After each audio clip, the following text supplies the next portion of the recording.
咱们今天聊一个极其现实，甚至有点俗气，但又极其重要的问题。假设你现在手里，或者是当你未来的某一天，账户里第一次跳出了100万这个数字，这第一个100万，你会拿来干什么？是终于等到了那个出人头地的时刻，去提纳亮看了3年的保时捷，还是配一只劳力士，作为自己这些年拼命的勋章？或者是干脆换一套大房子，让亲戚朋友都看看你混出头了？说实话，这第一个100万怎么用，不仅是财务问题，它更是一个男人的成人礼。它决定了你未来是成为钱的主人，从此踏上财富滚雪球的快车道，还是重新沦为赚钱的奴隶，把好不容易积攒的燃料一把火烧光，然后继续回到磨盘前拉磨。今天我想结合《穷爸爸富爸爸》以及多部财富管理名著的精髓，跟各位深度拆解为什么第一个100万是中年男人的生死线。100万不是奖杯，它是你唯一的生产资料。很多兄弟在赚到第一个100万的时候，心态会发生一个微妙的变化，觉得自己上岸了，觉得自己有资格消费了。但我得给各位泼盆冷水，在现在的通胀环境下，在咱们30多岁上有老下有小的年纪，100万说实话真的不算什么巨款，他连在这个社会的洪流里给你买一份永久的保险都做不到。如果你把这100万看作是奖杯，那么你的第一反应一定是展示它。换车、换表、升级装修，这些东西本质上是什么？它们是消耗品。我们要明白一个扎心的真相，你买下的那辆车，从你挂上牌照的那一秒起，它就在贬值。你买下的那些名牌，除了在聚会时换来几句言不由衷的赞美，并不能在你生病、失业或者行业动荡时，给你提供任何实质性的庇护。巴菲特曾经说过一句非常刻骨铭心的话，他说，在你有第一个100万之前，千万别想着奢侈。这不是让你当守财奴，更不是让你去过苦行僧的生活，而是一种职业纪律。什么叫纪律？就是一个农民在颗粒归仓的时候，哪怕再饿，也得把明年的种子留出来。如果你把种子磨成粉吃了，你今年是饱了，但明年你就得饿死。这100万就是你的种子，是你的生产资料。你要做的第一件事，不是让它变成一次性烧光的燃料，而是让它变成你的雇员。想象一下，你手里握着的100万，其实是雇佣了10个年薪10万，且不需要睡觉，不需要社保，24小时为你工作的虚拟员工。你是想把这10个员工直接解雇换一辆车，还是让他们继续为你去搬砖？100万真正的威力在哪里？不在于它能买到什么，而在于它能搭建一个自动化的生钱系统。咱们来算一笔账，这笔账每个30岁以上的男人都应该刻在脑子里。如果你拥有基本的理财常识，通过构建一个稳健的资产组合，比如一部分优质的股息股，一部分指数基金，一部分债券资产，哪怕我们保守一点，按年化5%的收益率计算，这100万每年就能为你产生5万元的现金流。5万元多吗？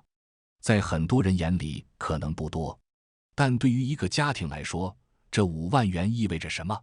它可能覆盖了你全家1年的基础保险费用，它可能支付了你孩子1整年的课外辅导费，它更可能是在你遇到职场霸凌、行业裁员时，那份让你敢于跟老板拍桌子说我不干了的底气。这5万块钱是税后收入，它的本质是让你的一部分生活成本不再依赖于你的体力劳动。但这个系统的建立有一个极其残酷的前提，你绝对不能动本金。你花的每一分钱必须是这个系统长出来的果实，而不是树干本身。很多男人之所以一辈子焦虑，就是因为他们总是迫不及待地把还没长大的树苗砍掉，去换一顿烧烤。为什么大多数人攒不下第二个100万？因为在他们的思维里，钱是用来花的，而高手认为钱是用来生的。咱们看2个真实的生活场景，大家可以对号入座，看看自己更像哪一个。王先生辛辛苦苦攒了100万，他觉得人生苦短，得犒劳一下自己，于是拿着100万付了首付，买了一辆心仪已久的100万级豪车。结果呢？第1年保险费2万，保养费1万，油费2万。3年后，车子残值剩50万，王先生账面亏损50万，而且为了维持这辆车的体面，他每个月的开销变大了。他必须更努力地去拉磨，重新开始攒钱。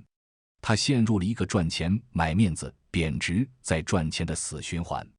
李女士同样攒了100万，她压抑住了换车的欲望，而是把这笔钱投入到了一个稳定的资产配置组合中。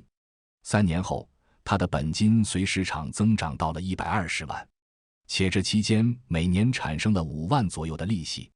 她用这3年的利息给自己买了一辆20万出头的代步车。他的本金还在，他的财富雪球还在滚，而且他还拥有了一辆同样能遮风挡雨的代步工具。两者的区别在哪？是李女士更节俭吗？不，是李女士看懂了钱的时间价值。场景里的王先生是在用命供养这辆车，而场景 B 里的李女士是在用钱供养自己的生活。这就是本金思维与消费思维的分野。本金思维者把100万看作是进入复利世界的门票，而消费思维者把它看作是通往消费主义陷阱的门票。我们拼了命的赚钱，到底是为了什么？是为了那点虚荣心吗？是为了让邻居羡慕吗？到了咱们这个岁数，你应该明白财富自由的本质。从来不是想买什么就买什么，那种自由是低级的，也是短暂的。真正的财富自由是想不做什么就可以不做什么。当你的第一个100万变成一个稳定的系统，每月为你提供现金流时，你的人格完整度会瞬间提升。你可以拒绝那场充满谄媚和酒精的无效应酬，回家陪陪孩子。你可以拒绝那个违背你价值观的项目，不再为了5斗米折腰。你可以在行业风暴来临，大家都在瑟瑟发抖时，冷静地对自己说，没事，我有3年的生活费在账上，我可以慢慢选下一个赛道。这种在危机面前呼吸平稳的资本，这种在家人需要时随时在场的从容，才是第一个100万应该给你换来的东西。面子是给别人看的，里子才是给自己活的。奢侈品能装点你的外壳，但唯有源源不断的现金流，能安抚你那颗疲惫焦虑的中年之心。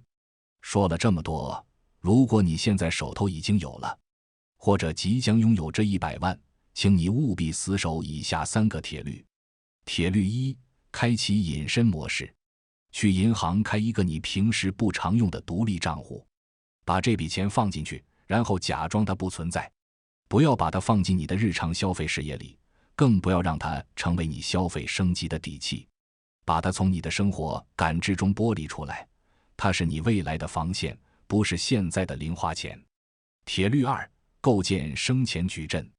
不要把鸡蛋放进一个篮子，但也别搞得太复杂。将资金分散到3至4个能产生现金流的资产中，哪怕是低风险的国债、稳健的红利基金，或者是优质的 REITs。你的目标不是暴富，而是现金流。铁律3：坚持果实消费法。记住，本金是你的命根子，绝对不能动。如果你想奖励自己，可以去买那块表，去买那件奢侈品，但前提是这笔钱必须来自你的资产组合产生的利息。如果利息不够，说明你还没资格拥有它。用这种方式逼着你的本金去持续繁殖。第一个100万是你的第一座堡垒，守住它，让它生根发芽，你未来的路会越走越宽。毁掉它，贪图那一时的爽快，你可能一辈子都要在财务的泥潭里挣扎。别为了面子丢了里子，别为了眼前的幻觉卖掉了未来的自由。从今天起，重新审视你手里的每一分钱，它们不是用来花的，它们是你未来的自由。我高维认知，关注我，咱们一起在迷茫的生活里理出清醒的逻辑。下期再见。